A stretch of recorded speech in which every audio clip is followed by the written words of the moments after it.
सादर प्रणाम। आज हम सभी यहाँ हमारे घर पर एकत्रित हुए हैं मेरे आदरणीय पिताजी श्री नामदेव चौरपकार जी के प्रथम पुण्यतिथि पर। आप सभी यहाँ उपस्थित हुए, आज उसके लिए पूर्ण हृदय से बहुत बहुत आभार। आज की तारीख 21 अगस्त 2024। आज ही के दिन मेरे पिताजी ठीक पिछले वर्ष यानी 21 अगस्त 2023 को अपने इस भौतिक जगत के इस भौतिक शरीर का त्याग कर व साथ ही इस भौतिक शरीर से संबंधित सभी रिश्तों का त्याग कर अपनी आत्मा की अनंत यात्रा पर निकल गए।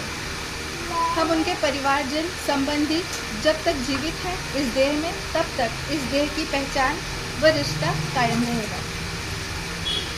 मेरे पिताजी श्री नामदेव चौरपकार जी एवं माता श्रीमती कल्पना चौरपकार जी, इनका विवाह 6 जून 1987 में हुआ। इस दिन वे दोनों पवित्र परिणय सूत्र में बंधे। मैं आकांक्षा चौरपकार, अंकित नागदेवी जी की भार्या, उनकी अर्धांगिनी। मैं मेरे माता पिता की पहली संतान व द्वितीय संतान के रूप में मेरा अनुज भ्राता कुमार अंकित चौरपकार है। पिताजी के संबंध में मैं कुछ बताना चाहती हूँ, अपने विचार व्यक्त करना चाहती हूँ। आंखें नम है यही गम है, आप नहीं है साथ मेरे, आपकी कमी हरदम है। माता पिता की वजह से ही हम सभी का वजूद होता है। पिता छत है तो माँ छाया है, दोनों एक दूसरे के पूरक है। पिता की छत हमें सुरक्षित रखती है तो माता की छाया हमें शीतलता प्रदान करती है। कुछ निम्न बातें जो मुझे याद है, मेरे पापा कहते थे, एक यह कि सबसे सुखी व्यक्ति वह है जिसके ऊपर किसी की भी उधारी न हो, फिर भले ही वो घर पर सूखी रोटी चटनी खाता हो। और जो व्यक्ति उधारियाँ करके ऐशो आराम से रहता है वह कभी भी सुखी नहीं रह सकता।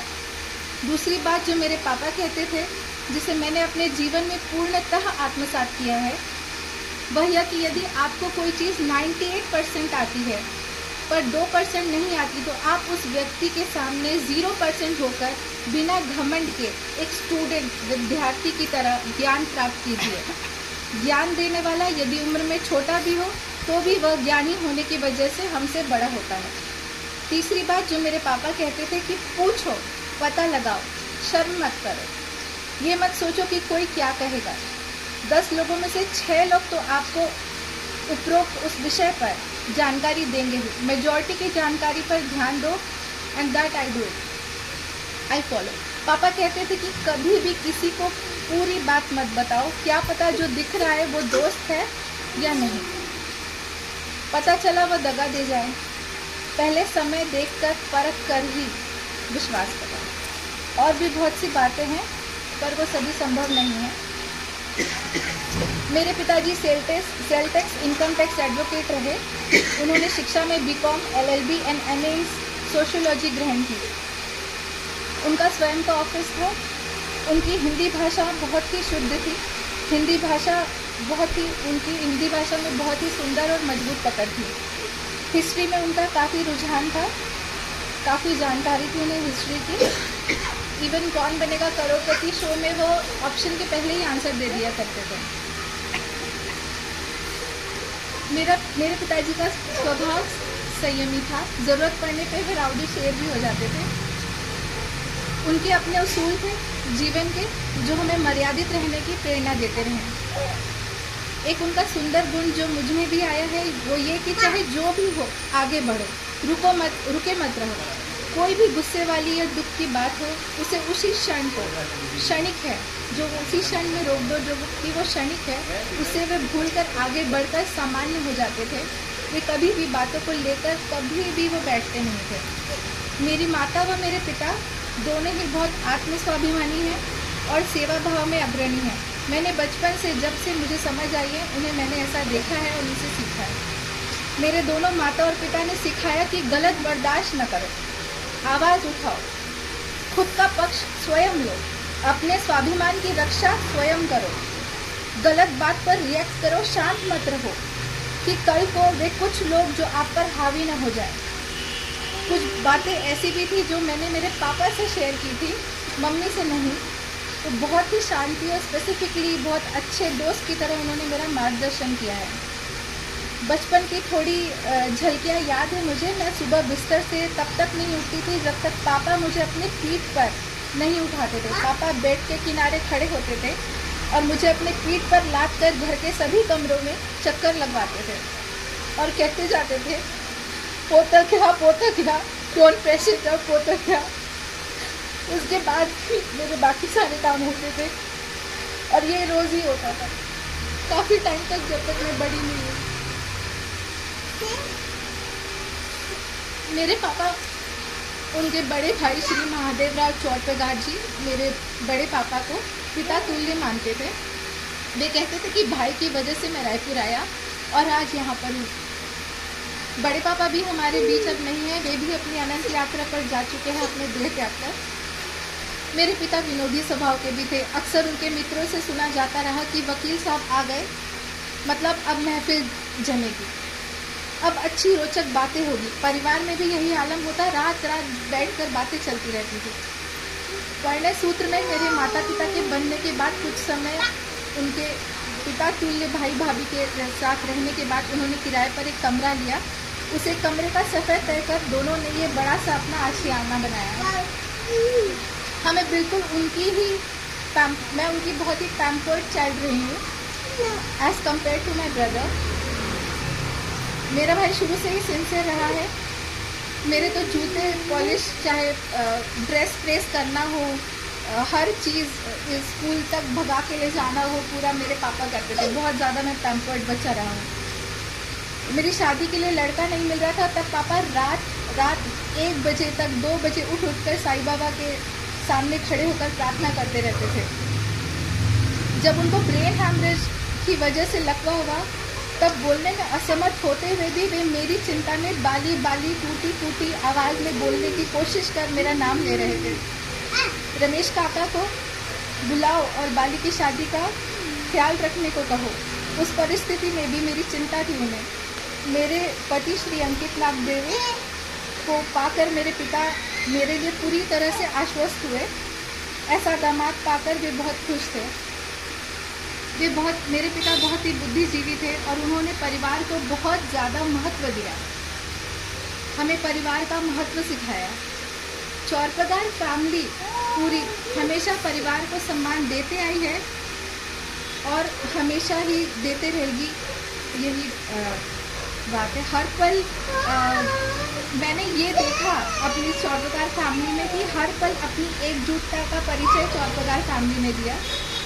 अब हम ये यंगस्टर की जिम्मेदारी है कि इस लिगेसी को आगे बढ़ाना है। लड़कियां भले ही शादी कर दूसरे घर में चले जाए, पर वहाँ भी वे प्रयासरत रहे। पापा और मम्मी ने कहा कि कभी निराश हताश मत होना, ईश्वर पे सदा विश्वास रखना। पापा दूरदर्शी थे, उनके द्वारा कई कितनी सारी प्रिडिक्शन व्यक्ति वस्तु पर कई बार सटीक पाई गई। पापा की मृत्यु के तीसरे दिन के भोज में भीमराव बड़ी मम्मी ने जब मुझे पापा की तरफ खाने से पहले जो प्लेट है केटरर्स की वो टिश्यू पेपर से साफ करके देखा तो कहा, ये तो दूसरा नामदेव है, बिल्कुल नामदेव है। मैंने प्रत्युत्तर में मुस्कुराकर कहा कि उन्हीं की बेटी हूँ, उन्हीं का अंश हूँ। उसी क्षण आगे चलते समय मुझे ये बात मेरे मन में आई कि मेरे अंदर पापा हैं, उनका डीएनए है और माँ का, भाई का, मेरे अंदर, भाई के अंदर पापा जीवित हैं आज ही हमारे साथ, हम उनका अंश है।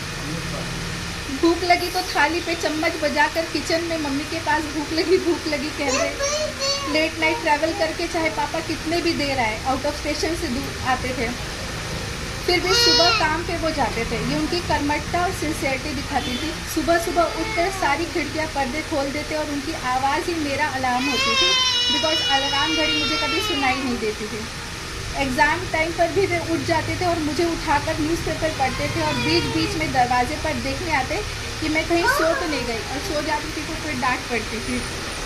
जब मैं बहुत स्लिम हो गई थी तो मुझे चाहे आधी रात को वे टॉयलेट जाने के लिए भी उठते थे, पानी पीने के लिए, तो उतनी रात को मुझे नींद से उठाते थे और गर्म दूध लेके आते थे कि पी इसको, और जब तक मैं ख़त्म नहीं करती थी वो खड़े ही रहते थे। इतनी चिंता थी।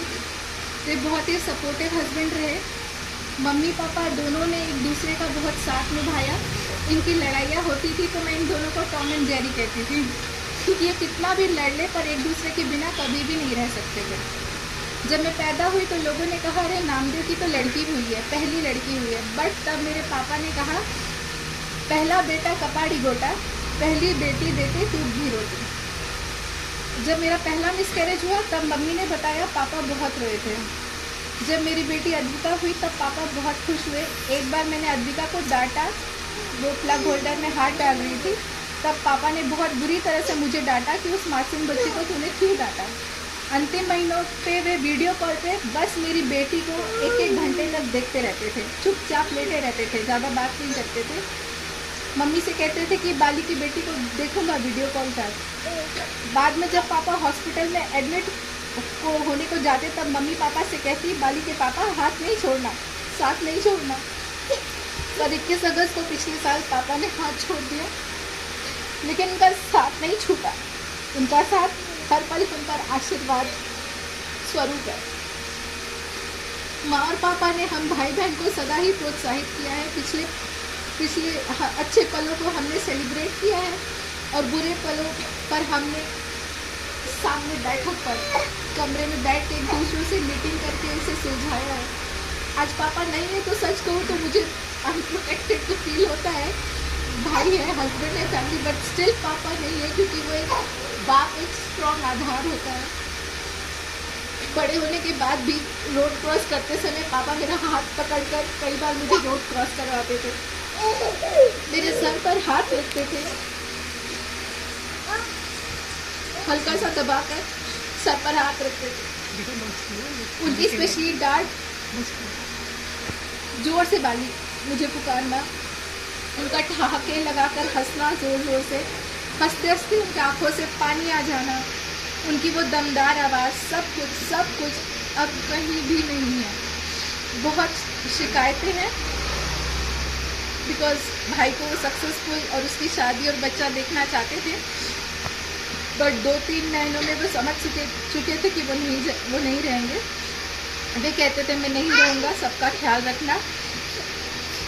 15 दिन पहले वो भाई को बुलाए और बोले कि तू मम्मी को संभाल लेगा ना। मेरा भाई अंकित चौर प्रकार बहुत ही श्रवण बाढ़ है।